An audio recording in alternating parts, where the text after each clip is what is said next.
Hi, I'm Sandi Genovese, and we're going to make a really fun card today. It's no surprise that it's dimensional, because you know I love dimensionality, but look how easily it folds up and just fits nicely in an envelope. I tell you, I would love to get something like this in the mail. You open it up, and you spread it out, the pleats. Look how cool. And the beauty of this design is you can put whatever shape you want in these pleats so that it matches the theme of whatever style of card you want to make. In order to create it, we need to start basically with this sort of frame with pleats format. So I'm going to start with paper that is 6 inches wide by 9.5 inches long, and it's like a heavier cardstock. And I want to first place all my marks for where I'm going to cut and where I'm going to score for my fold lines later. So with the ruler, I've already marked and measured. I'm going to come in 1.5 inches from one side and mark, and 1.5 inches from the other side and mark, 1.5 inches from what will be the back and mark, and then 1 inch. My ruler, this ruler happens to be 1 inch wide, which is really handy. I love this ruler. So I'm going to lay, and so I've got my marks. So I've marked off the outside edges. For the rest of these interior pleats, all of the front ones are 1 inch apart. So I'm going to lay this down and line it up with my previous mark and place my line for 1 inch.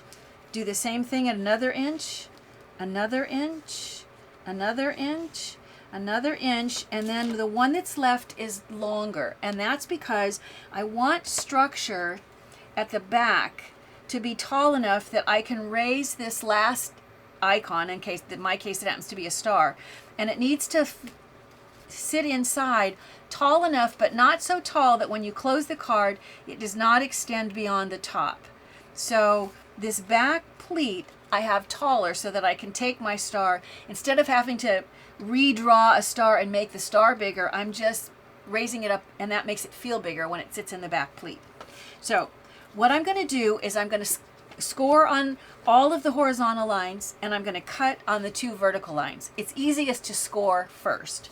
So I'm going to take my creaser and my ruler, and on every one of those pencil lines that are all 1 inch apart until I get to that last final one, I'm going to score each of these.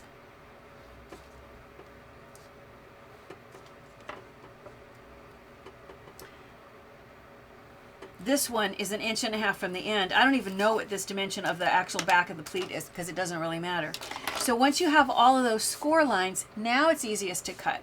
You can use your X-Acto knife if you want to cut, but when I'm cutting straight lines and they're on the interior of a card, my Fiskars cutter is my best friend. It just works so well. If you haven't seen this before, there is a wire that I'm going to line up. The only problem is the wire is black and my paper's black, so hopefully you won't have trouble seeing it, but I'm going to lay this down, and when my wire lines up with my pencil line, I'll try to put my pencil line out of frame and then slide it so it slides right where you can see when it's lined up so that it's right on my pencil line. Then I'm going to slide, and I actually bring this further in, poke it down into the paper, and then push it until this portion that I'm holding it with aligns with my bottom line, which is right here. So when this lines up, I can go a tiny bit further, and then I do the same thing. I'm cutting until my little grab portion lines up with this line, my pencil line at the top. I should have made these pencil lines white for you. I will do that next time, sorry. So I've now cut on this vertical. Now I'm going to turn this and do the same thing and repeat it on the other side.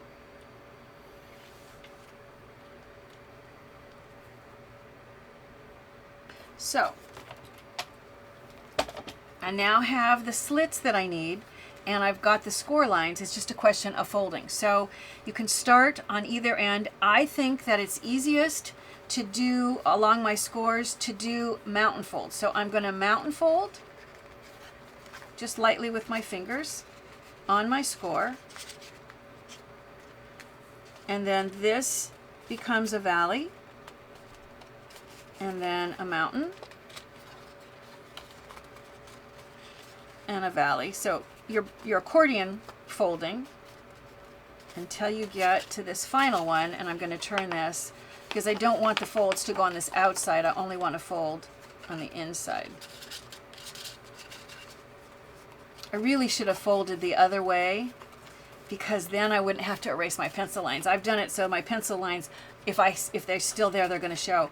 But before I worry about folding, erasing the pencil, let's get these top folds. This is just the card's going to be folded in half. So now that I have these other folds, I'm going to lay this down until the bottom and the top are flush and fold. This is really heavy cardstock because I wanted a really nice support for this card. I want it to really stand up and not want to kind of slide every time it's opened. So there you go. You've got now your format, and you can see how you have this back base that's going to support that final section of the star. And if you have, I'm looking for my eraser, if you have any pencil lines showing, right now, before you have all the stars in there, is the easiest time to go back and erase any place where you have a pencil line. But if you're smarter than me, you would just fold the other direction and your pencil lines would be on the back. Nobody would ever see them and it wouldn't matter. Lesson learned. You know, they say, I was a teacher for years, and they say the teacher learns more than the students, and it's true. You really do. All right, so now that I have the support or the structure, what I'm calling a frame with pleats, now it's time to look at whatever you're going to put inside. In my instance, I did stars.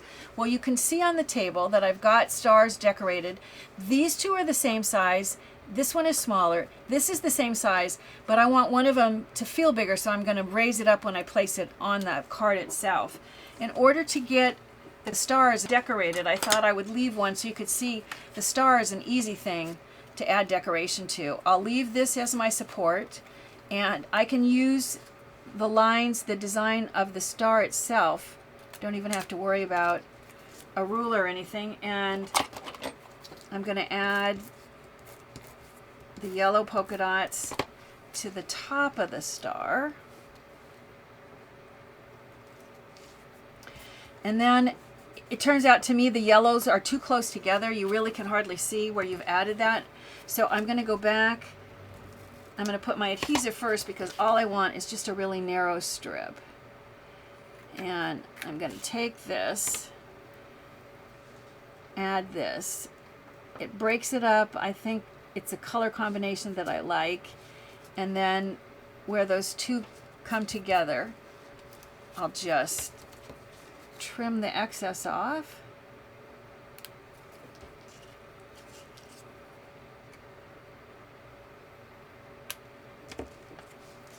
So you can see it's really quick to make the star designs. Now what you want to do is attach the stars, once you have them all decorated, into the frame. So I'm going to start with the back one first. And like I said, I want to raise it up. I'm only going to put adhesive on the bottom of the tips of this design because I want it to sit up. If I put it way down here, it's going to feel the same size as the others. I want to raise it up, but I can only raise it up enough so that when the card is closed, I don't extend beyond the top. So I'm going to say that, let me start with it right about here. Oops. Right about here. Just lightly press and see, oh, I can go taller. So I'm going to go further up. I want this to really stand out from the two rows behind. There we go. That's nice and tall. So I'm going to go ahead and press it down. That gives me the back. I think I'll put the yellow guy in next. Now I could do him so he's angled this way or this way. I'll go ahead. I only am going to put adhesive on one of his legs because I'm going to angle him. Well, no, I put it on the tip of the other one. That way he'll have a little support on that side too. So I'll stick him so that he has one leg fairly far down and the other leg sitting up. And because he's angled this way, the next one I will angle the other way. So then this guy, and by switching up the angles, it allows your eye to visually see all the designs rather than having them line up and ineffectively covering the one that it's sitting in front or behind of. So when it comes time to the final star, I actually cut a star that was smaller. I can't seem to get rid of this yellow scrap. It keeps following me around. And I can't remember, what did I do? Oh, I have that angle too. So I'll go ahead and I'm going to angle him because this star, the red, is going this way. That's probably why I decided to go back this direction. So I'll angle it like so.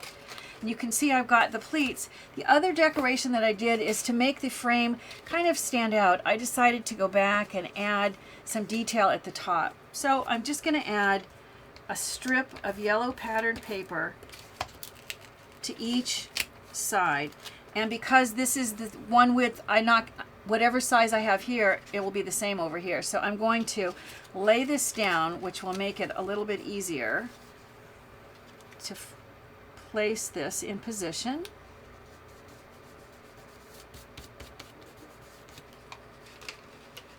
And it would have been easier. I should have done this decorating before I put the stars. It's not hard for me, but the stars are probably covering what I'm doing. But basically, you can see in there, I'm just trimming the excess off. So I have one, and then I'm going to do the same thing, add adhesive so that I have the matching on this end. Let me turn it so I can see what I'm doing, and then I'll turn it back to you. So I've got this, and I'm going to do the same thing. I'm going to trim off the excess. This is just to add more definition to the design in the front. If you look here, you can see I even went back and added a little bit more detail. If you want, you can have your message be attached on this portion of the card. You have room also on the back of the card. Traditionally, I always feel a little bit like this. If I have spent some time designing and making a card for somebody by hand, I feel like kind of that, in some degree, that is the message. I still want to say, you know, have a stellar day or whatever the message is going to be for my card, but I tend not to be as wordy. I spend more of my time on the design, but that doesn't mean that you can't use all this other area for your message if you want to. You know, the dimensionality of this card, it makes it really stand out, literally. Remember, I love hearing your comments. Be sure to share us with your scrapbooking and your crafting friends. You can even like us with a thumbs up on Facebook if you want. Don't forget to sign up for these free weekly videos. However, if you want access to hundreds of past episodes, or if you want to be able to print a full color instruction sheet, then you might want to consider joining the Gold Club. Bye for now.